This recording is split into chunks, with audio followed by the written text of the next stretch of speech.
그래서 이제 98년도에 학교에 온라인 시스템을 구축을 합니다.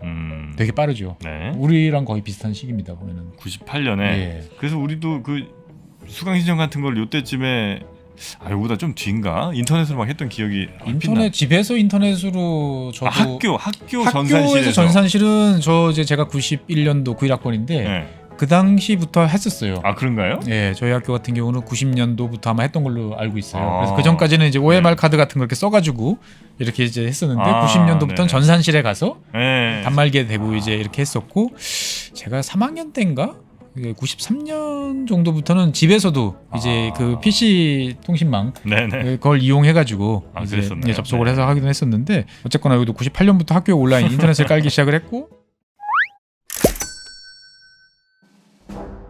최준영 박사의 지구본 연구소, 오늘도 아주 재미있는 나라로 여러분을 모셔다 드리도록 하겠습니다. 반갑습니다. 정프로고요. 네, 최준영입니다. 네.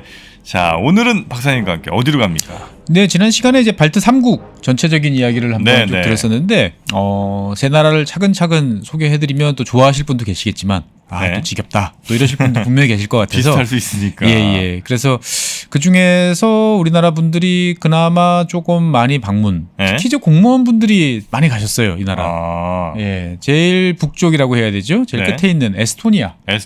네, 에스토니아 이야기를 한 2번 정도 해볼까 합니다. 에스토니아, 라트비아, 리투아니아 세 개가 이제 발트 3국이고요. 그렇습니다. 3국 중에서 가장 위쪽에 있는 세 개가 그러니까 위아래로 쭉 그렇죠. 있는 거죠? 네네. 위에서부터 있다라고 생각을 하시면 되겠고 맨 위에 있는 에스토니아. 예, 에스토니아 이야기를 한번 해보겠습니다. 요즘에 뭐 우크라이나 이야기 나오면서 다음 차례는 난가? 라고 이제 걱정하고 있는 나라이기도 하고 보다 보면 뭐 중간중간에 말씀드리겠지만 뭐라고 그러잖아요. 작고 뭐 힘없는 나라 이렇게 생각하실지도 모르겠지만 의외로 배울 게 많고요. 의외로 결기가 분명하고 한편으로 보면 자신감이 있는 나라. 에스토니아가요? 네, 그렇게 볼 수도 있습니다. 자, 에스토니아.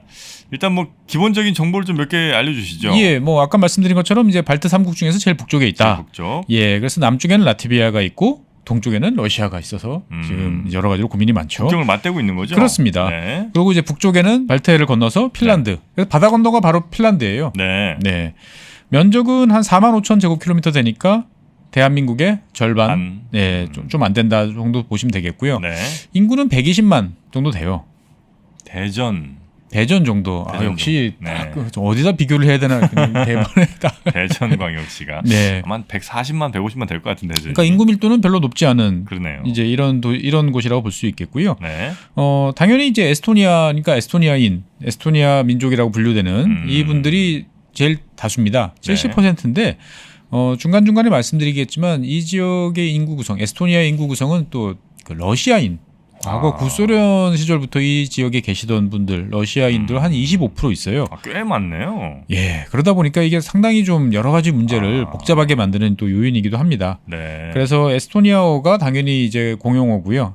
그 다음에 러시아어는 일부 쓰시는 분들은 잘 쓰시고 시간이 갈수록 잘 안 쓰게 되는 하지만 대충 통하기는 하는 언어가 크게 많이 다르진 않은 모양이군요. 뭐 좀 다르기는 하는데 구소련 영향도 있었고 러시아가 바로 옆에 있고 또 러시아는 이 지난 시간에 말씀드린 것처럼 발트 3국에서 이 러시아 민족 그다음에 러시아어 쓰는 사람들을 여러모로 이제 관리하고 러시아어 영향력을 유지하려고 노력을 하고 있습니다.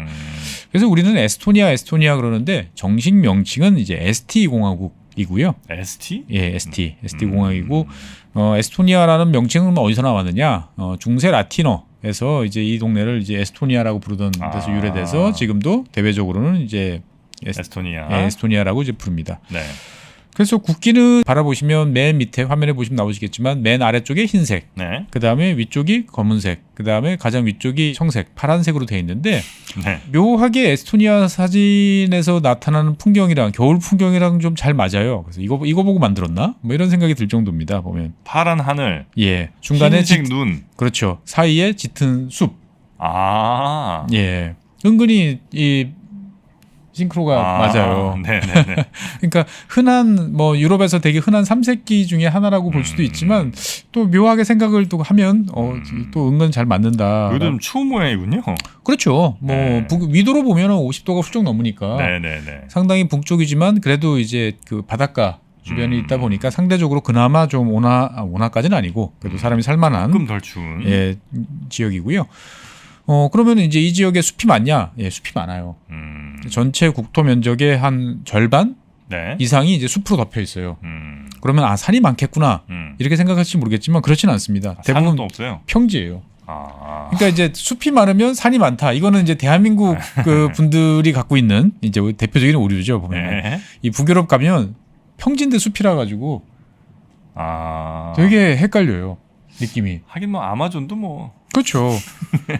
그러니까 제가 예전에 스웨덴 갔을 때 그 스톡홀름에서부터 그 어디냐 그 말메까지 네. 이제 기차를 타고 한 3시간 정도 갔나? 뭐 가는데 시내를 벗어나니까 숲이 펼쳐지는데 숲이구나. 근데 숲이 계속 나오는 거예요. 몇 시간 동안. 네네네. 근데 평지니까 뭔가 이상해요. 한국 사람들, 대한민국 분들은 다 이렇게 네. 산이 이제 숲이다라고 생각하는데 여기는 이제 대부분 평지인데 숲이 많고요. 숲도 되게 빽빽한 숲이. 예, 빽빽한 숲이 많아요. 네. 그러다 보니까 이제 이 지역은 이제 핀란드, 아이슬란드와 더불어서 세계에서 공기가 가장 좋은 가장 맑은 공기를 마실 수 있는 나라 중에 하나로 이제 분류되고 있습니다. 네. 그래서 뭐 이 숲 지역 중에서 호수도 꽤 많지만 숲 같은 경우는 이제 라헤마라고 부르는 국립공원이 있는데 상당히 이제 유명한 그러한 지역이기도 합니다. 그래서 이렇게 나무가 많다 보니까 에스토니아는 집에서 나무를 잘 뗍니다. 장작으로. 아 지금도? 네. 물론 이제 벽난로 같은 거. 그렇죠. 물론 대도시 지역에서는 이러긴 좀 쉽지 않지만 네. 이제 가정용 연료 가운데서 2위가 목재라고 이제 부를 정도로 아 그래요? 예, 인구는 적은데 뭐 숲 많고 나무 많고. 그러니까 우리나라 국토 면적 절반 정도 되는데 대부분 평지고 거기 인구는 한 대전 정도 수준이라 생각하면 예 대도시 아닌 경우에서는 그럴 수가 있겠죠. 나무 때도 큰 문제 없는. 예. 네. 그래서 제가 2위가 목재라고 말씀을 드렸는데 꼭 이러면 이제 물어보시는 분들이 계시죠. 1위는 그럼 도대체 뭐냐? 아 1위 한번 좀 맞춰볼까요? 예. 전 세계에서 그러니까 나무 제일 많이 떼는 나라. 그러니까 나무가 2위. 이 에스토니아에서 가정용 연료 중에서 이 2위. 나라에서 2위. 예, 2위. 그러면은 1위는 뭐냐? 그럼 뭐 러시아 가까우니까 천연가스 이런 거 아닐까요? 뭐 가스일 텐데 좀 신기한 거를 떼요. 예? 예, 좀 이따가. 알겠습니다. 이 에스토니아 우리나라에서도 에스토니아 여행하시는 분들이 종종 계시고 이렇게 인터넷 찾아보시면 에스토니아 여행 갔다 와셔도 되게 좋은 기억으로 이렇게 블로그라든지 인스타 남기신 분들 되게 많으세요. 네. 그럼 왜 가냐라고 하면 여기 수도를 주로 구경하시러 가요.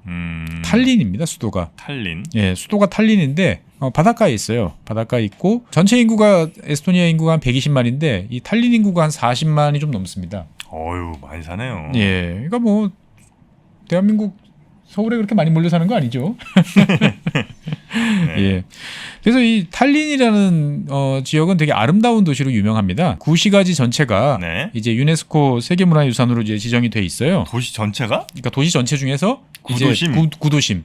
예, 우리로 따지면 이제 뭐 경복궁 주변 네. 뭐 이렇게 이제 분류될 수 있는 지역이죠. 그래서 이제 중세 모습이 가장 잘 보존된 유럽 전체에서 그러다 보니까 이제 사진 찍으면 네. 되게 여러 가지 예쁘게 나오는 뭐 그래서 이제 여러 가지 전설도 많고 뭐 한 이제 이런 지역인데 오래된 도시. 오래된 도시예요. 뭐 14세기 정도부터 이제 내려온 지역이니까. 그래요. 네. 근데 이제 재밌는 거는 그러면 이제 이 탈린이라는 뜻이 뭐냐? 탈린. 예, 탈린. 탈린? 예. 뭐예요? 이 에스토니아로 보면은 이제 덴마크가 탄이에요. 탄이. 덴마크. 덴마크를 이르는 말이 탄이. 탄이. 예. 그다음에 도시가 이제 린이에요. 린. 아. 그래서 덴마크 도시예요. 여기 옛날 덴마크 집에 받았군요. 예. 옛날 덴마크 사람들이 이제 만들었던 그런 지역이라고 그랬는데 또 그 명칭을 또 그냥 써요. 그래서 이제 가끔 뭐 사람들이 잘 모르시는 분들은 탈린 그러면 스탈린에서 땄나 뭐 이런 이제 그 하는데 그건 아니고요. 네. 덴마크 사람들이 만든 도시다라고 보시면 되겠어요. 그래서 말 그대로 이제 1219년, 그러니까 13세기죠. 네. 이때는 덴마크가 이제 북유럽에서 가장 강자로 있던 시절인데 그 시절에 이제 탈린의 역사가 시작됐다라고 보시면 되겠어요. 그래서 이 탈린은 뭐 다음 시간에 다시 말씀드리겠지만 이제 13세기, 14세기를 거치면서 이제 우리가 세계사 시간에 종종 등장했던 한자동맹 네네. 예, 중심지로 이제 발전하게 됩니다. 근데 이제 한자동맹이라는 것은 뭐 잘 아시겠지만 무역동맹이지만 네. 다른 한편으로 보면 자체적인 무력도 보유를 하고 있었어요. 그러니까 필요할 경우는 무력도 행사했는데 네. 뒤집어 보면 남들이 쳐들어올 수도 있겠죠.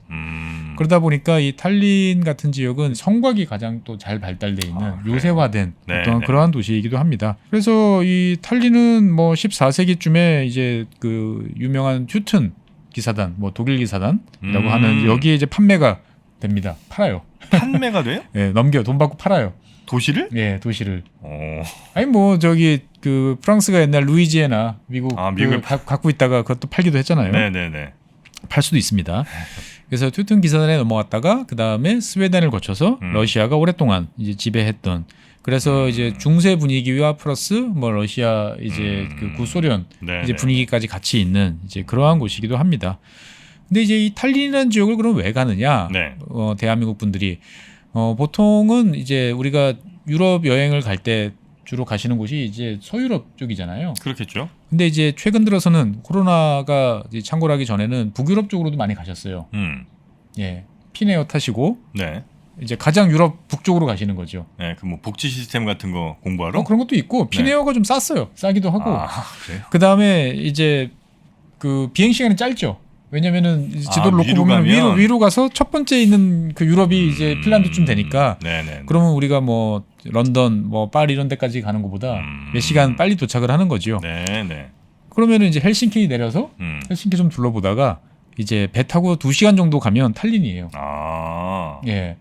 그래서 탈린에서 다시 이제 국제 버스로 이제 이동하면은 러시아의 뭐 그 상페테르스부르크가 나오니까 네네네. 세 도시만 둘러봐도 사실은 이쁜 도시. 뭔가 이제 유럽을 몇 번 다녀오셨던 분들한테는 네. 좀 독특한 이제 느낌이 드는 거죠. 보면은. 런던, 파리 이제 많이 가보신 분들은 그렇죠. 예, 네. 우리 좀 북유럽으로 가야지라고 생각했는데 주머니가 그렇게 넉넉하지 않으신 분들한테는 네네. 좋은 선택지였죠. 그래서 이 탈린은 핀란드 국민들, 특히 헬싱키 시민들한테는 이제 술 공급처로 유명하기도 합니다. 술값이 싸요. 네, 그 제가 예전에 그 핀란드 지구본 시간에 말씀드렸지만 그 나라들이 엄청 비싸죠. 엄청 비싸죠. 네. 뭐 이제 구경 매장에 가서 이렇게 사인하고 사야 되고 뭐 하는데 여기는 이제 훨씬 쌌죠. 싸다 보니까 이제 금요일 날 오후가 되면 이제 핀란드 사람들이 이 큰 이제 유람선 네. 페리죠. 페리를 타고 이제 물밀듯이 밀려옵니다. 그러면 이제 그 탈린에 이제 거주하고 있던 아주머니들, 네. 이제 애 키우시는 분들은 이제 다 애들을 이제 불러가지고 집안에 이제 나가지 말라고 밤에 이야기합니다. 왜냐하면 이제 술 취한 아저씨들. 술 취한 아저씨들이 이제 온 동네 돌아다니고 있으니까. 근데 이제 요즘에는 술값이 좀 많이 올랐다고 그래요. 탈린도. 예, 왜냐하면 예전에는 이제 자체 통화를 쓸 때는 정말 이제 이 밸류 차이가 컸는데 네. 요즘에는 이 에스토니아가 이제 유로를 사용하다 보니까 네. 많이 이제 격차가 줄어든 거죠. 아. 예전에는 세금도 쌌어. 거기다가 환율도 싸. 네. 그러니까 막 훨씬 쌌는데 지금은 이제 환율은 없으니까 차이가 없어지니까. 그래서 핀란드 수준의 한 3분의 2 정도 수준이다라고 이야기를 이제 합니다만 네. 이렇게 제가 말씀드리면 그럼 핀란드 사람들은 술고래, 에스토니아 사람들은 술을 안 마셔. 뭐 이렇게 생각하실 분도 계시긴 하지만 그렇지는 않습니다. 뭐 호영호재예요.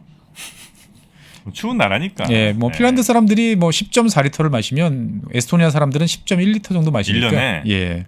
순수 알코올량이니까 와, 이게 술로 환산하면 꽤 많이 마시는 거죠. 그래요. 네. 네. 그래서 이제 뭐 한동안 또 세금을 올리기도 하다가 또 최근에는 또 세금을 다시 내리기도 하고 주세를 뭐 이러기도 합니다. 그래서 네. 아까 말씀드린 것처럼 이제 헬싱키, 탈린, 뭐 상트페테르스부르크 이렇게 네. 연결하는 이제 관광 코스로 많이 있기도 하고요. 그러니까 이제 배 타고 다니기가 이제 지겨우셨는지 최근에는 이제 해저 터널을 뚫자. 헬싱키랑 예. 탈린 사이에. 네, 이런 이야기를 종종 이제 하기도 하고 뭐 꽤 추진을 하고 있는 것으로 알고 있어요. 아직 공사 시작까지는 아닌 걸로 알고 있는데 네. 전체 구간은 한 100km. 100km면 돼요. 예. 그러니까 중간에 바다 가로지르는 건 아마 한 50km, 60km 정도 될 거예요. 그러다 보니까 이제 자동차로 다니긴 좀 그렇고 아마 철도로 이제 다니겠죠. 그래서 이 탈린이라는 곳은 또 재밌는 우리나라에서도 이거를 보고 아마 많은 분들이 영감을 얻어가지고 하시는 것 같은데 여기는 대중교통이 무료입니다. 아예? 예, 무료, 공짜예요. 막 버스, 뭐 이제 이런 그래요? 것들이 예. 그러니까 왜냐하면 구소련에서 독립한 이후에 차량이 이제 너무 많아지는 거죠. 네. 그러다 보니까 혼잡해지고 뭐 여러 가지 문제들이 생기니까 아예 그러면은 다 공짜로 한번 가보자. 그러면 사람들이 대중교통 이용하지 않겠냐? 네. 말이 되냐 그게? 네. 내 차가 편한데. 네. 근데 은근히 효과가 있어요. 그래서 교통량도 줄고 대중교통 이용도 늘고. 그래서 이제 우리나라 같은 경우에서도 이제 몇몇 지자체들에서 이제 최소 뭐 전부 다는 아니지만 뭐 청소년이라든지 이런 이제 그 일부 계층 또 지역 단위로 이제 무료 이제 대중교통 시스템을 운영하는 지역들이 있어요. 네. 경기도 화성시 같은 경우도 이렇게 하고 있는 것으로 알고, 그렇습니까? 예, 알고 있는데, 근데 관광객들한테는 해당이 없으니까 또 그럼 신분증 정도는 이게 찍고 들어가는군요. 어쨌든. 그렇죠. 예, 그 대중교통이 이제 무료인 상황 이제 네. 이런 도시이기도 하는데. 그래서 에스토니아 그러면은 뭐 도대체 뭐 이야기를 하려고 그러냐라고 보시겠지만 이 좀 특이한 게 있어요. 에스토니아 같은 경우는 네. 지난 발트의 시간에 발트의 삼국 이야기하면서 에스토니아는 그래도 소련에 그러니까 러시아에 대해서 상대적으로 에너지 의존도가 좀 낮습니다라고 제가 말씀을 드렸어요. 네네. 그때 이제 셰일이 좀 있습니다.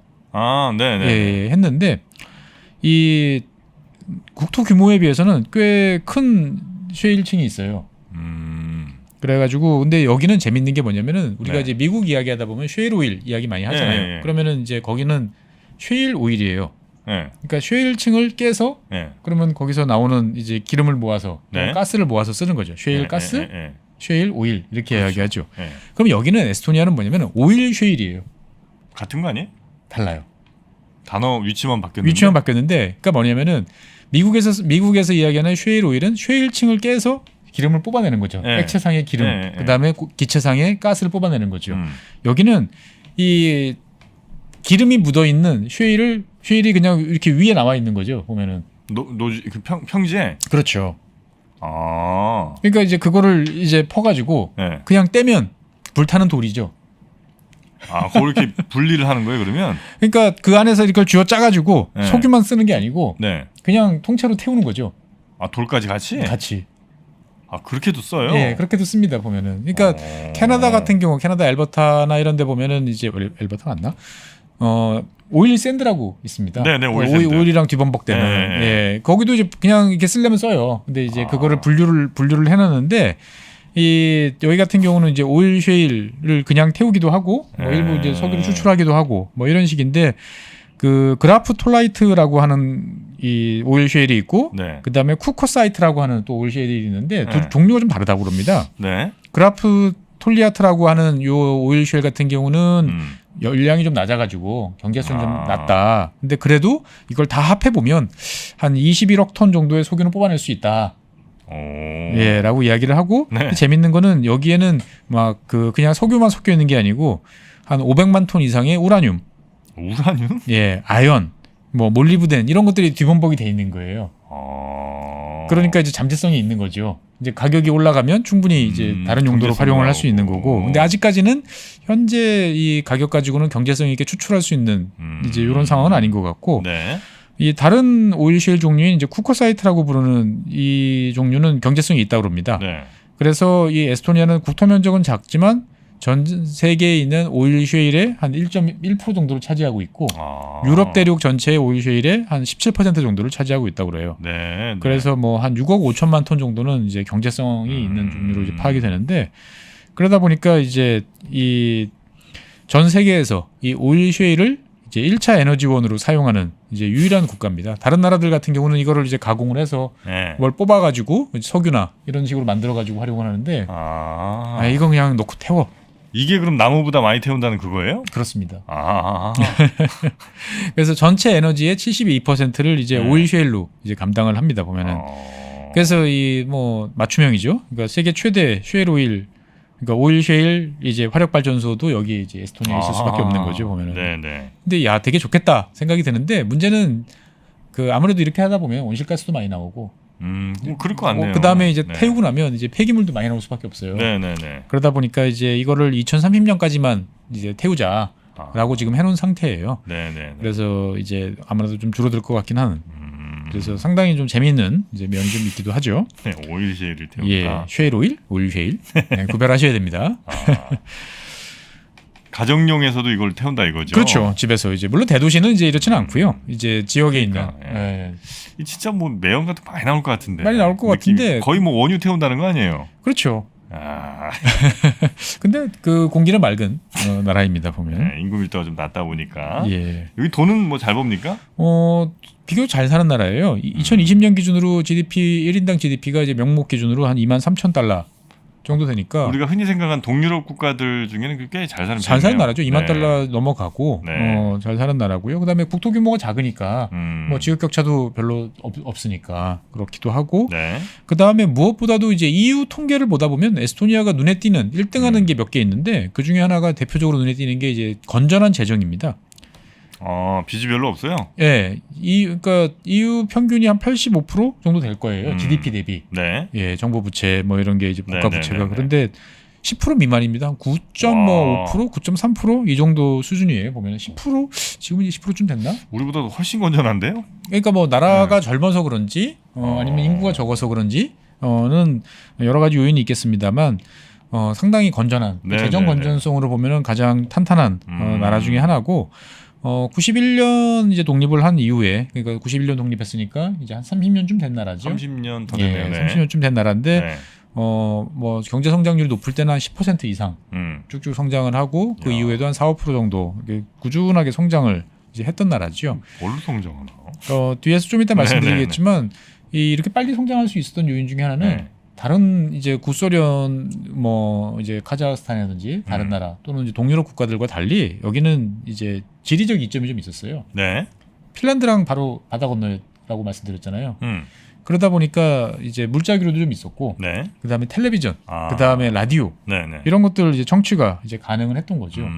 그러다 보니까 자본주의 사회라는 게 대충 어떤 건지 뭐가 어떻게 돌아가는 건지를 예전서부터 일찌감치 학습을 좀 했던 그런 경험이 좀 있던 마음의 나라죠. 준비들이 좀 더 돼 있었군요, 여기는. 그렇습니다. 그러다 보니까 이제 구소련 개혁 개방 시절 때부터 에스토니아는 약간 이제 경제 특구처럼 뭐 여러 가지 이제 너희들은 보조금 우리가 안 줄 테니까 니들끼리 한번 잘 해봐. 네네네. 대신 우리가 규제 안 할게. 뭐 이런 시스템으로 실험을 좀 하다 보니까 빨리 이제 안정을 찾을 수 있었던 거죠. 다른 데들은 대체로 이제 뭐 체제 바뀌면서 혼란도 좀 있고 뭐 이런 시간들이 필요했는데 여기는 대체로 좀 그렇습니다. 빨리 적응해. 여기도 이제 물론 혼란은 있었지만 네. 그 혼란을 이제 재빠르게 수습하는 방법들을 알았던 거죠. 네. 그러니까 뭐 가령 이를테면 92년에 이제 독립을 91년에 했으니까 92년에 이제 자국 화폐, 지금은 유로로 쓰지만 그 당시에는 이제 크룬이라는 네. 자국 화폐를 쓰고 있었는데 당연히 이제 이런 화폐가 나오면은 막 초반에 인플레이션 심하지 그렇죠, 그럴 수 있죠. 네.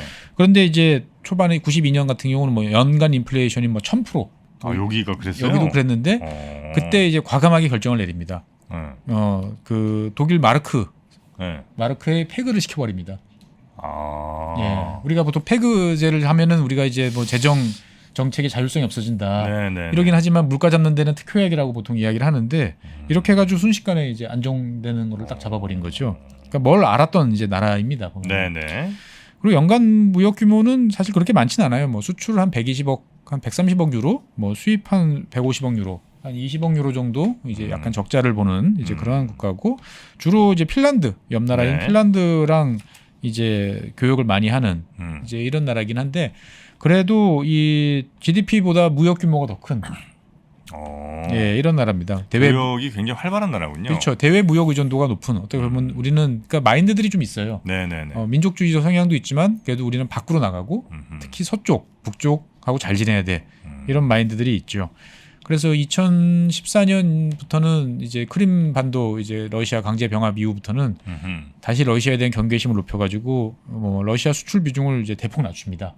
한 6%까지 낮추고 대신 네. 스웨덴 쪽을 높여서 이제 전체 수출 밸런스를 맞추는 이제 이런 작업들을 하는데 아까 정프로님께서 이제 뭐 먹고 살아요? 네네. 예, 궁금하시다고 그랬는데 ICT 산업 쪽이 되게 강해요. 에스토니아가 예. 아까 이제 우리나라 분들 많이 가신다고 그랬는데 관광객도 많이 가시지만 사실 이제 공무원분들 이제 중앙부처나 지자체 네. 많이들 가세요. 공무원들 가면 대체로 뭐 이렇게 배우거나 이런 거 아니에요? 그렇죠. 출장, 견학 네. 이제 이런 명분으로 가죠. 여기는 이 전자정부가 어떻게 보면은 우리나라가 되게 앞서 있다라고 생각하는데 우리나라보다도 좀 더 발전돼 있는 네. 그러한 나라라고 보시면 되겠어요. 그래서 어떻게 보면 인터넷 그다음에 정보통신 이런 것들이 국민의 삶 속에 가장 뿌리 깊게 내려 있고 신뢰도도 높은 이제 그런 나라다라고 말씀드릴 수 있습니다. 네. 그래서 일단은 뭐 전자정부 이야기부터 잠깐 해보면 이제 1997년부터 이제 e-거버넌스라는 거를 이제 도입을 하기 시작해서 네. 이제 인터넷 정부를 만들겠다라고 이야기를 합니다. 야, 좀 빠르긴 빨랐네요. 그렇습니다. 97년. 예, 그러니까 사실 이 당시 97년 정도면 독립한 지 얼마 안 됐는데 또 그때 막 인터넷이 제가 처음으로 이제 웹이라는 걸 써본 게 94년쯤 아니세요? 95년이었어요. 94년에는 막 텔넷 무슨 뭐 이제 이런 그 텍스트 기반의 텔넷. 예. 그게 상당히 빨리 됐던 그러네요. 거죠. 보면은. 네네. 예. 근데 이제 그 당시 뭐 인터넷이니까 다 그래 이 거버넌스 뭐 이런 거 해보자라고 말은 할 텐데 에스토니아가 독특한 점은 뭐냐면은 이거를 위한 시스템을 적극적으로 만들어내기 시작을 했던 거죠. 그래서 2001년 엑스로드라는 네. 이 전자정부 기반 어떤 그 인프라를 이제 만들기 시작을 해요. 그래서 이게 뭐냐라고 물어보면 이제 우리나라 같은 경우는 행정망하고 민간이 운영하는 데이터베이스하고 네네네네. 이게 연동이 안 되잖아요. 행정은 행정끼리 놀고. 그렇죠. 그렇죠. 예. 이게 당연하다고 생각하잖아요. 네. 여기는 이거를 연결해 버립니다. 좀 위험하지 않나요? 이렇게 되면? 위험하다고 생각하는데 여기는 그 네. 위험보다는 그렇게 함으로써 얻는 경제적 편익, 국민의 더 크다. 편리함이 훨씬 크다라고 생각하는 거죠. 그래서 이제 뭐 이를테면은 우리 그 의료보험, 네. 건강관리, 처방전, 네네네. 뭐 그다음에 법원, 경찰, 인터넷 이런 것들이 다 이제 하나로 통합돼 있어요. 아 그래요. 예, 그러니까 뭐 대표적인 게 이제 병원 같은 경우 보면은 우리가 이제 A라는 병원에 갔다가 오늘 급하게 이제 내가 B라는 병원에 가야 될 상황이 생기면 가서 이제 초진이세요? 그럼 다시 또 등록하고 네네네. 뭐 그러면 다시 똑같은 이야기 또 해야 되잖아요. 이제 보면은. 근데 여기는 자기 아이디 카드만 딱 대면 이 사람 진료 병력 이력 정보가 같은 진료 거. 기록이 다 떠요. 네. 예. 그래서 뭐 이를테면 내가 갑자기 쓰러져요. 쓰러지면은 이제 119가 오면은 이 사람 이제 뒤져가지고 신원만 딱 확인을 딱 바로 이제 단말기 되면 딱 조회가 되면 이 사람 병력이라든지 갔던 병원들 기록들이 쭉 뜨는 거죠. 이제 보면은. 네네네. 예. 그러면 이제 뭐 그 병원으로 갈 수도 있고 아니면 그걸 토대로 해가지고 빠르게 처방을 할 수도 있는 이제 이러한 것들이죠. 네. 그러다 보니 이제 뭐 우리처럼 다른 병원 옮기면 다시 검사하세요. 이런 거 이제 필요 없는 이제 이런 이제 이기도 하고. 네. 그래서 이런 것들을 본격적으로 도입하기 위해서 2002년부터 이제 전자 아이디 카드 우리도 한때 도입하려다가 이제 뭐 프라이버시나 이런 문제 때문에 안 됐던 전자 주민등록증 네. 이런 것들을 이제 2002년부터 이제 도입을 했고요. 와 진짜 빠르네 이게. 그렇습니다. 그다음에 이제 우리도 지금 뭐 옛날 뭐 지금까지 많이 괴롭히고 있는 이제 전자 서명제도 네. 이런 것도 2002년부터 도입을 이제 했습니다. 그래서 여기 이 나라 같은 경우는 특히 이제 2005년부터 당연히 뭐 이런 거면 왜 투표도 왜 일일이 저기 가서 해야 돼? 그래가지고 전자 투표를 실시를 합니다. 야 전자 투표까지. 예, 그래서 전자 투표가 의무는 아니고 네. 하고 싶은 분들은 그냥 하면 돼요. 뭐 인터넷이나 아니면 뭐 편하니까 이거 많이 하시겠는데 그러면. 그래서 전체 국민 네. 중에 한 40% 정도는 전자 투표를 이제 하고 있고요. 그다음에 에스토니아 사람들이 이제 주변 국가에 많이 이제 흩어져 있어요. 네. 한 20만 정도가 돼 있을 텐데 재외 국민 투표 같은 경우도 굳이 대사관 찾아가지 않고 신분만 내가 온라인 네, 확인하고. 그냥 온라인상에서 확인해서 투표합니다. 보면은. 예. 그러니까 뭐 사실 우리도 다 할 수 있어요. 기술적으로는 사실 어려운 건 어려운 건 아니겠죠. 아니죠. 네. 예. 이제 몇 가지 원칙이랑 좀 충돌할 수도 좀 있고. 사실 뭐 여러 이니까. 가지 이제 이게 있는데 네. 어떻게 보면 작은 나라, 새로운 국가 뭐 이런 것들이 더 유연성을 발휘하게 만드는 이제 그런 것 같기도 그러네요. 합니다. 보면은. 네. 근데 사실 이렇게 에스토니아가 전자정부를 빨리 갈 수 있었던 요인 중에 하나는 네. 독립 직후에 이제 판단이 되게 주요했어요. 그러니까 뭐냐면은 독립을 했으니까 주변 특히 이제 핀란드나 이런 나라들 입장에서 봤을 때는 좀 도와주고 싶은 마음이 있었죠. 네. 근데 90년대 이제 초반쯤에 이제 그 핀란드 같은 경우도 이제 우리로 따지면 전전자 교환기, 전화 교환기를 옛날 기계식 네. 전기식에서 전자식 교환기로 이제 이미 교체하는 사업을 많이 진행을 하고 있었어요. 그럼 뜯어내고 난 옛날 기계식 교환기는 아날로그식 갈 데가 없잖아요. 네. 그래가지고 에스토니아한테 야 너희들 전화보급률 형편없잖아. 이거 쓸래? 이거 쓸래? 이거 가져가. 우리가 공짜로 줄게. 그러면 그러면 아이 감사합니다. 그러고 받아갈 것 같은데 네. 단호하게 거부합니다. 필요 없다. 네. 우리는 미래로 가야지. 지금 거기에 발목을 잡히면 평생 그 계속 뒤만 쫓아가야 된다. 다른 나라들이 발전했던 그거를 뒤따라서 스텝 바이 스텝 가다가는 우리는 그렇습니다. 답이 없다. 당장 전화 보급률 높아준다고 그렇게 가는 게 아니고 우리는 이제 디지털 시스템으로 가겠다. 없는 살림을 쥐어 짜서라도 그렇게 갑니다. 모두 판단을 잘했네요. 그렇습니다. 그러니까 이 뭐 여러 가지 요인이 있지만 당시 이제 독립 직후에 총리하셨던 분 나이가 32살인가 그래요. 그래요? 네, 젊으면 뭐든지 할 수 있어요. 네. 그래서 이제 98년도에 이제 학교에 온라인 시스템을 구축을 합니다.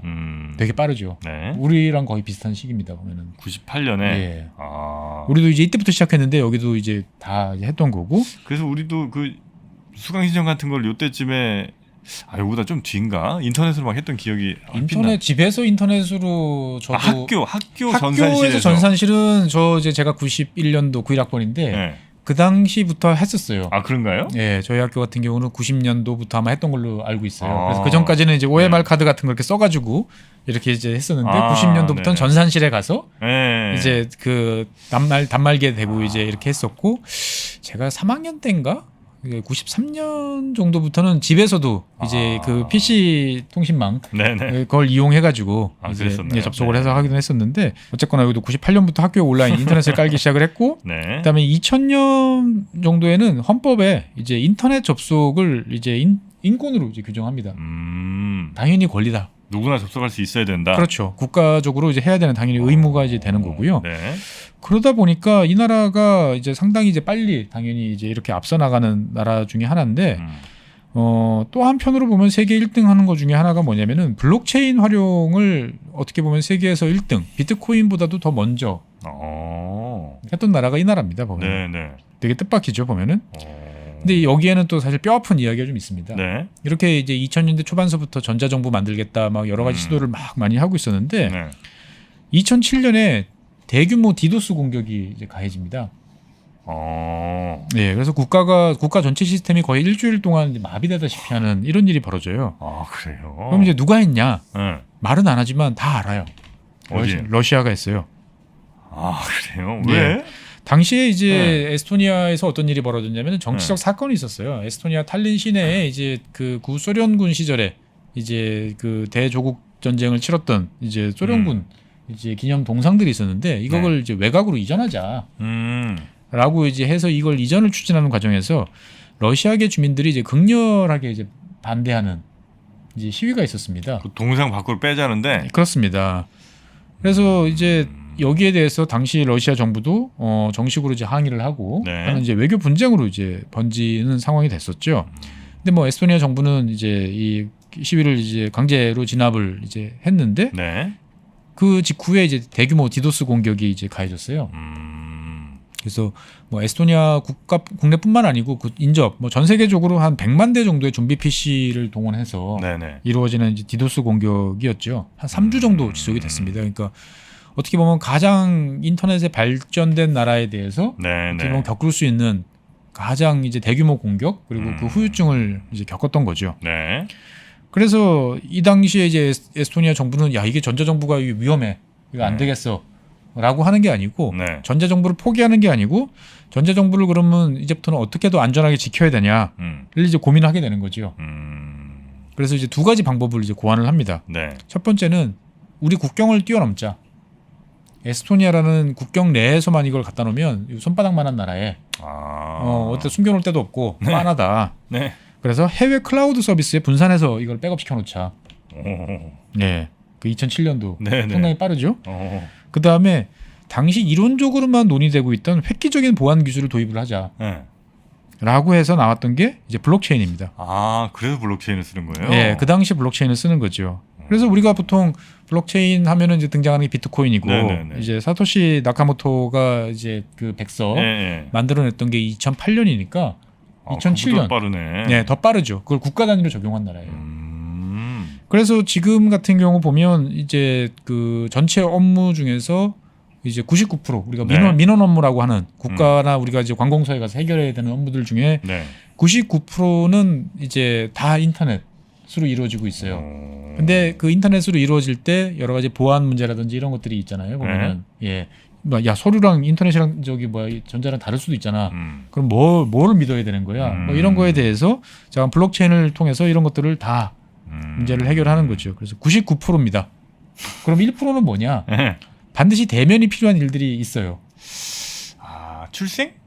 여기는 이제 혼인 신고, 그 다음에 이혼 이런 거 같은 경우는 의사를 확인하는 거죠. 정말 결혼하는 거 맞아요? 예, 이런 거 같은 경우는 그래도 확인을 하려고 하더라고요. 누군가가 그냥 좀 물리력을 쓰든 하여튼 뭔가 본인의 그냥 그렇죠. 단독으로 할 수도 있으니까. 할 수도 있으니까 이거 같은 경우는 옛날식으로 네. 이제 시청이나 이런 데 가서 이제 확인을 받는 절차가 있어야 되고 음.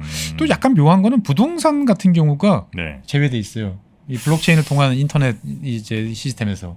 아, 부동산. 예, 우리나라 같은 경우는 지금 사실 뭐 많은 분들이 이제 등기할 때 정도만 하지만 전자계약도 지금 이론적으로 가능하거든요. 잘 안 써서 그렇지. 네네네네. 양쪽 다 공인인증서 들고 이제 시스템 접속해가지고 이리저리 하면은 되는데 음. 여기는 또 요것도 묘하게 또 제외돼 있는 이제 이러한 상태인 거죠. 그래서 이제 막대한 양의 이 정보를 어떻게 다 저장하느냐. 네네. 당시에 여러 가지 이야기들이 많았습니다만 이제 해시값만 이제 저장하는 이제 이런 시스템이라서 블록체인 비트코인처럼 이제 막 복잡한 계산을 과정하는 이제 이런 건 네네, 없어요. 네네. 이런 건 없고 대신 이제 그 전체 로그 기록 그 해시값을 이제 1초에 한 번씩 블록체인으로 저장하는 이제 이런 방식으로 보안을 유지를 하는 거지요. 분산 저장이 되는 거죠. 그렇죠. 그러니까 그래서 어느 날 뭐- 접속 기록을 계속 관리하기 때문에 누군가 삭제하는 게 불가능해요. 네네네네. 그래서 그 아까도 말씀드렸다시피 이제 의료 정보 이런 게 다 잘 전산화돼 있다고 그러잖아요. 네. 그래서 그만큼 또 누가 들여다봤는지도 중요하잖아요. 음. 그래서 권한이 없는 사람이 들여다보면 다 드러나게 돼 있어요. 아. 그래서 몇 년 전에 이제 대통령 의료 기록을 그 대통령 그 주치의가 아닌 사람들이 들여다본 게 발견이 돼가지고 의사 세 사람인가가 이제 면허 취소되는 아.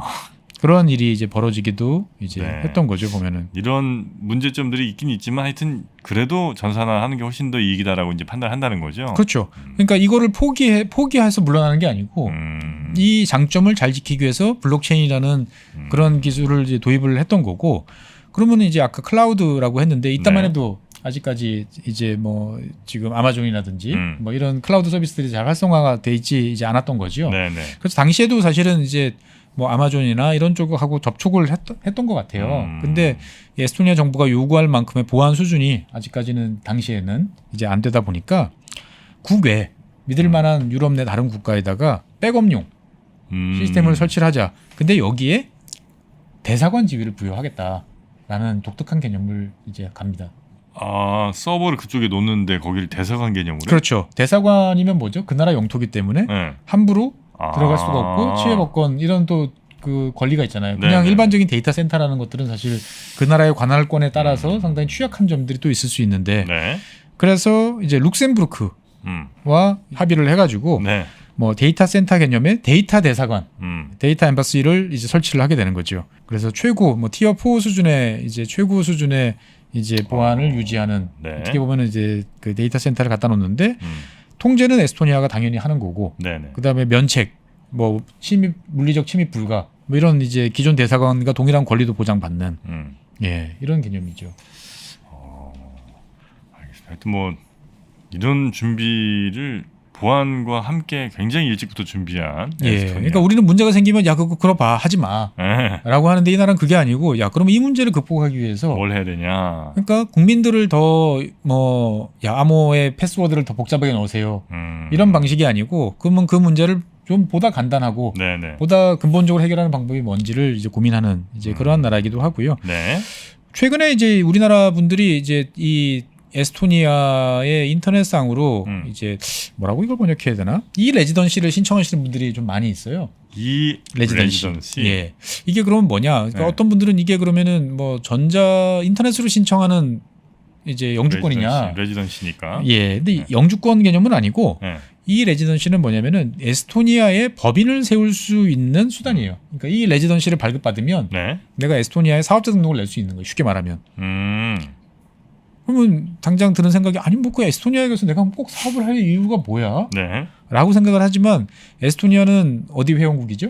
EU. EU 회원국이죠. 네. 그러니까 에스토니아에 회사를 세우면 네. 내가 EU 어디나 거래를 하는데 아무 문제가 장벽이 없는 거예요. 보면은 그러니까 네네. EU 뭐 프랑스 파리에다가 내가 꼭 법인을 설립하지 않아도 나는 여기 서울에서 그냥 이 레지던시를 받아가지고 그 다음에 이제 인터넷상으로 에스토니아에다가 법인을 설립하면 EU 어디나 다 거래를 할 수 있고 그 다음에 은행 계좌도 다 당연히 털 수 있고. 예 만들 수 있는. 네네네. 그 다음에 이제 이게 그럼 장점이 뭐냐? 다 한국 사람들끼리 있는데 굳이 우리가 가서 에스토니아에다 이런 네. 걸 할 필요는 사실 없어요. 네. 그런데 이제 이를테면은 뭐 전자적으로 여러 가지 이제 글로벌하게 사업을 이제 넷상에서 하시는 분들이 있잖아요. 나는 나랑 저 헝가리 친구랑 옛날에 네네네. 어디서 만났던 저 남미의 브라질 친구랑 쿵짝쿵짝 해가지고 우리 한번 유럽 지역에 사업을 한번 해보자. 네. 라고 하는데 그러면 되게 애매하단 말이죠. 네. 다 나라 사람도 달라, 국적도 달라. 그러면 어디다가 이거를 사업자 등록이나 하기가 되게 어렵거든요. 보면은 네. 이제 이런 것들을 겨냥한 거죠. 보면은 그래서 이 클릭 한 번으로 만들 수 있고 네. 무엇보다도 이 에스토니아의 장점은 이제 세법, 행정 업무 이런 것들이 매우 단순해요. 그러니까 우리 같으면은 잠깐만 이 세금을 내가 얼마나 내야 되지? 법인세. 잠깐만 이거 그러면 내가 지금 법인 설립한 지 1년 미만이니까 어떤 법을 적용받아야 되지? 되게 복잡하잖아요. 네. 당연히 세무사분들의 도움을 받아야 되는데 여기는 그런 거 없어요. 되게 단순 명확한 법률을 통해 가지고 네. 웬만하면 그런 거 신경 쓰기 싫으신 분들은 네. 우리한테 이거 그 만드세요. 법인 설립하시면 됩니다. 라고 이야기를 하는 거죠. 그래서 이 레지던시를 쓰시는 분들은 이제 대부분 법인 에스토니아의 법인 설립을 위해서 하는 거고요. 그래서 누가 하느냐 이런 거. 네. 그러면 이제 옆나라 핀란드 같은 경우도 있고요. 우리나라 같은 경우는 16입니다. 상당히 높아요. 에스토니아에서 에스토니아 이 레지던시 신청하는 사람들 중에 그래요? 국가별로 쭉 분류를 해보면 16위예요. 이게 사실은 되게 귀찮은 일이었던 게 뭐냐면은 그래도 물리적 카드는 하나 발급받아야 되거든요. 이게 최근에는 이제 에스토니아 이제 대사관이 우리나라 여의도에 아마 있을 거예요. 에스토니아가 예, 그래서 이 서울에서 이제 그냥 편하게 신청해놓고 네. 나중에 가서 이제 그 받으러 오세요 그러면 한 번만 이제 가면 되는데 어. 예전에는 이걸 일본에 있는 그 대사관에서 받아야 되거든요. 네. 되게 귀찮은 일이었는데도 많은 분들이 신청을 하셨어요 보면은. 그래서 이 레지던시 에스토니아 이렇게 쳐보면은 홈페이지가 뜹니다 영어로. 네. 그래가지고 뭐 신상 정보 간단하게 입력하고 뭐 여권 사진 하나 올리고. 근데 묘한 거는 이제 뭐 링크드인이나 페이스북 계정을 같이 이제 링크를 시켜야 돼요. 왜냐하면 이 사람이 도대체 누구냐. 아 그래요? 네, 이런 것들을 확인을 해야 되니까. 네네. 그리고 이제 뭐 간단한 자기 소개 적고 그다음 100유로 네. 정도 하면은 발급 시간은 은근히 좀 걸립니다. 신청하고 나면 이제 됐습니다라고 나온 데까지는 뭐 한두 달 정도는 걸리는 것 같아요. 근데 이제 막상 그거를 받고 나면 그 다음에 이제 카드 리더기에 이제 그거 꽂아가지고 하면은 뭐 순식간에 다 이제 처리가 된다라고 보시면 되겠고. 그러면 이제 아까 세금 이야기를 했는데 네. 여기는 이제 우리는 뭐 이익에 따라서 뭐 누진세 이런 거 있잖아요. 여기 네네네. 누진세 없어요. 아 세금이 좀 단순해요. 심플하군요. 20%입니다. 그냥 무조건. 예, 법인세 무조건 20%. 근데 이제 배당을 지급한 경우에는 네. 이제 14%는 낮아지고, 그다음에 외국 기업이 이제 그 벌은 이득을 자국으로 송금해가는 게 아니고 에스토니아에 다시 투자할 경우에는 면세입니다. 없어요. 예, 없고 네. 개인 소득세도 20% 누진세 없습니다. 그러니까 고소득자 입장에서 봤을 때는 네네. 좋은 거죠. 예. 무조건 20% 그냥. 무조건 20%예요. 20% 야 세율이 높아라고 생각을 하지만 이게 누진세 이렇게 계단으로 올라가는 거에 비하면 차라리 단순하고 깔끔하다라고 그래서 선호하는 거죠. 법인세 20%면 그래도 좀 저렴한 편 아닌가요? 저렴한 편이죠. 네. 저렴한 편이고 개인 소득세 같은 경우도 저렴한 편이죠. 그래서 이제 동유럽 국가들 중에서도 이렇게 그 단순한 고정 그 세율을 적용하는 국가들이 있어요. 네. 그러다 보니까 이제 벤처 창업이 상당히 이제 활성화되어 있는 이제 그러한 나라죠. 그래서 여러분들이 제일 잘하시는 것 중에 하나 보면은 이제 스카이프. 네. 스카이프가 여기 에스토니아에서 만든 거예요. 스카이프가? 네. 아 그래요? 네, 스카이프가 에스토니아에서 만든 거예요. 그래서 그게 이제 매각되고 해가지고 뭐 MS로 넘어가고 이제 이렇게 됐던 건데 여기서 나왔던 거죠. 그러다 보니까 이 ICT 산업이 발달하다 보니까 웬만하면 창업하고 이런 쪽으로 뭔가 기술 개발해가지고 회사 다른 데다 매각하고 하는 것들을 다들 이제 열심히 하는 나라입니다. 그래서 1인당 스타트업 숫자를 따져보면 이제 유럽 평균의 한 4.6배? 그러니까 창업의 진심인 나라고 이 조그만 나라에 이제 유니콘이 7개예요. 아 그래요? 네, 많죠. 야, 신기하네. 예, 그래서 이제 그 VC 같은 경우도 유럽에서 최고 수준의 이제 벤처 국민 투자도. 나라 규모를 따지면 상당히 많고 그러니까 이것들이 가능한 게 이제 뭐 일단은 아까 이 레지던시 말씀드렸지만 집에서 15분 만에 이제 기업 설립 가능하고 뭐 굳이 내가 가지 않아도 모든 게 간단한 디지털 서명으로 다 되기 때문에 이제 이루어지는 거지요. 저희도 뭐 이 창업을 해봤습니다만 사실 하려면 복잡하더라고요. 복잡하잖아요. 뭐 인감 도장 갖고 와라, 뭐 띄워와라, 뭐 증명해라. 갈수록 더 복잡해져요. 네. 왜냐하면 이제 뭐 여러 가지 사건 사고들이 많다 보니까. 결국 법무사도 반드시 또 써야 되고 거의 대부분은. 예, 여기는 이제 그런 게 없는 거죠. 그러니까 귀찮은 것들을 최대한 안 만들려고 노력하는 게 이제 사람들한테 받아들여지는 거고. 그러다 보니까 이제 에스토니아 정부는 우리는 작은 나라야.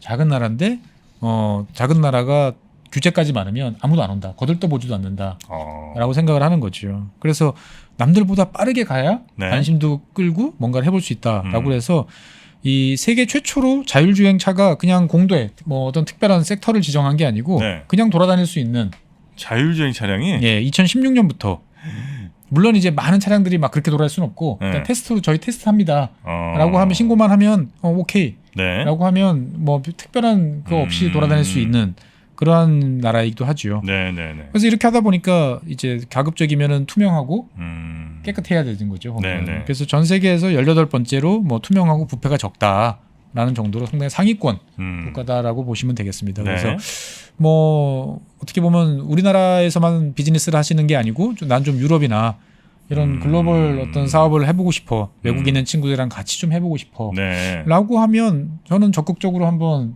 해보시면 검토해볼 어떤- 예, 만한. 검토해볼 만한 나라가 아니겠는가라고 생각이 듭니다. 보면. 네. 에스토니아. 예. 그래서 이렇게만 말씀드리면은 되게 너무 좋아 보이는데? 되게 좋아 보이는 나라인데 네. 뭐 약간 또 좀 우울한 면도 좀 있어요. 이건 뭐 우울까지는 아니고 좀 독특한 면은 뭔데 네. 그 뭐냐면은 좀 신기한 거 같은 경우는 과속 단속을 할 때 좀 다른 방식으로 단속을 합니다. 과속 단속 카메라 아니고? 그 카메라는 당연히 있겠죠. 네. 근데 이제 사람이 이제 일단 자동 카메라로 과태료 날라오는 이제 이런 것도 있지만 네. 이제 경찰이 직접 이렇게 스피드건 들고 네. 체크할 때도 있죠. 네. 그러면은 이제 이리 오세요. 속도 위반하셨습니다. 그러면 네, 이제 딱지를 끊어야 되는데 네. 딱지를 끊을 수도 있지만 그게 아니고 타임아웃도 선택 가능해요.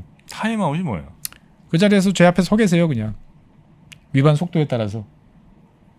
아, 뭐 30km 위반했으면 30분 서 있으라고요? 그렇습니다. 보면은. 아, 그런 게 있어요? 그래가지고 이제 45분에서 1시간 동안 길 위에서 가만히 있는 거죠. 아. 시간의 가치에 대해서 좀 생각 좀 해봐라. 아. 그러니까 이제 뭐 다들 바쁘게 뛰어다녀서 그런지 몰라도 아. 이런 방식도 이제 있는 나라긴 한데 사실 아까 제가 좀 이 나라가 약간 좀 불행이라고 이야기하는 건 뭐냐면은 네. 약물 복용에 따른 사망이 유럽에서 가장 많아요. 에스토니아가? 에스토니아가. 그러니까 이제 아편성 진통제, 네. 그러니까 이제 주로 펜타닐 계열이라고 이제 분류되는. 네, 네. 그러니까 이제 우리 그 모르핀보다 한 50배에서 100배 정도 강한 네, 네, 이제 네. 요 미국에서도 사실 이것 때문에 문제가 꽤 네. 많이 되는데 약물 과잉 복용에 따라서 이제 사망하는 사람들이 100만 명당 기준으로 보면 110명이에요. 유럽 1등입니다. 보면. 아, 유럽에서도 1등이에요? 네, 유럽에서 1등이에요. 스웨덴이 92명으로 2등. 노르웨이가 이제 74명으로 3등 정도예요. 네. 그러니까 다 북유럽 국가들이 아무래도 좀 우울증 한 어떤 그런 거기 때문에 이런 약물에 좀 탐닉하는 경향이 강한가라고 이제 보여져요. 그러니까 EU 평균은 뭐 23명 정도입니다. 그래서 야, 싫어. 에스토니아 사람들은 다 이렇게 뭔가 심리적으로 되게 상처도 많고 그런 거 아니야라고 생각이 들 수도 있는데 유럽 기준에서 그런 겁니다. 미국 같은 경우는 이런 약물 중독에 따른 사망자가 100만 명당 이제 210명이에요.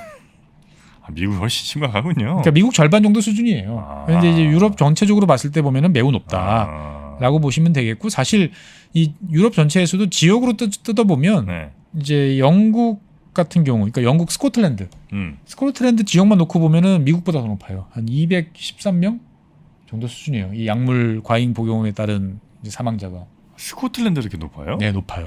그건 또 왜 저도 이 그러지? 데이터 보고 되게 깜짝 놀랐어요. 정말. 스코틀랜드.